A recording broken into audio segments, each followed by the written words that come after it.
a good day. Today I'll be the driver of this session and have Ulrich navigating my session. Hey, I'm Ulrich, I'll be navigating. Alright, cool. So today I'm gonna discuss lesson 4. So so let's jump into it.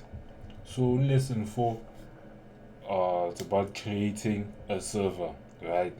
So creating a basic Node.js web server using the HTTP module, right? So handling HTTP requests as well, and then running and testing the server in the browser.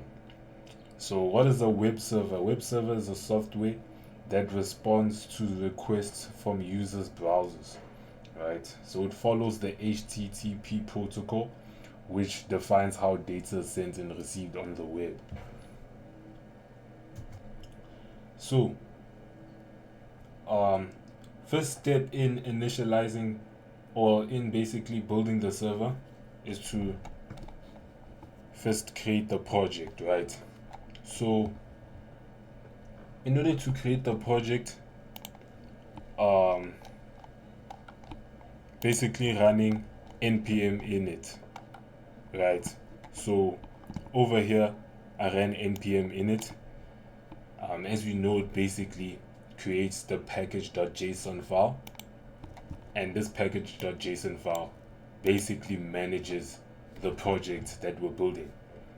So, after running npm init to initialize the project, basically after that, run npm I http, that was the wrong one here, http status code save, right? We run this command. Basically, this provides like the http status code that we need, right, to determine if the server is successful or not, right? So that's what that does over here, and it's also placed here in the dependencies after we install it. So you can see the HTTP status codes over here. So after running those commands, we can jump into the main.js to basically run the code or write the code to create the server itself. So let's discuss the code. Basically here, obviously use strict, and then this is the port number 3000 where the server will be running, right? Then here we have require in this HTTP. We can say this is an instance, right?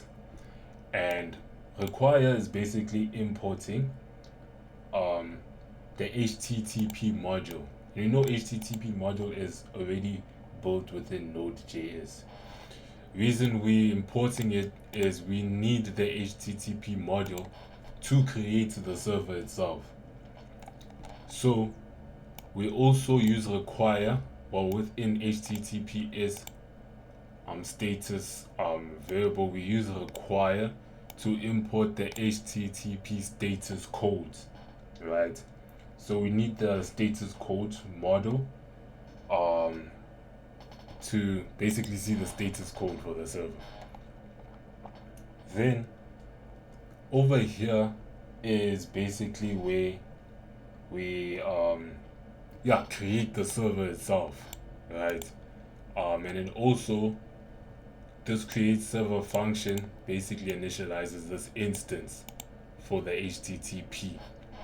So this creates the server and defines how it should handle the requests, right? So as you can see here, we have requests and response.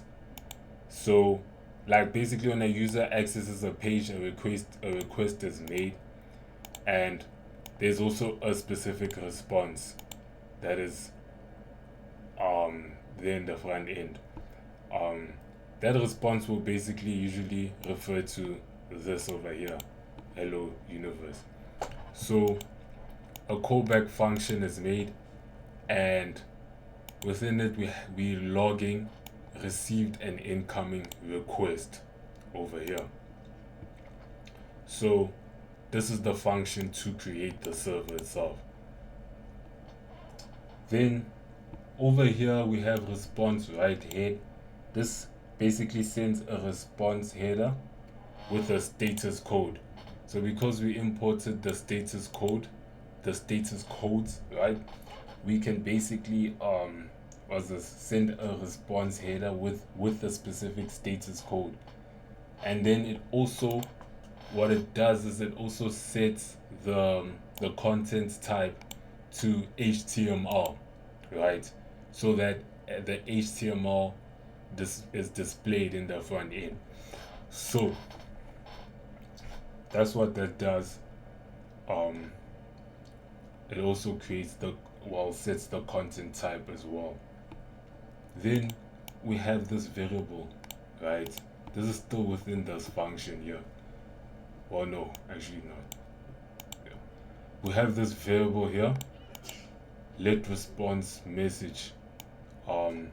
That's basically sets the HTML message to send back to the client. So over here, hello universe is basically displayed in the front end.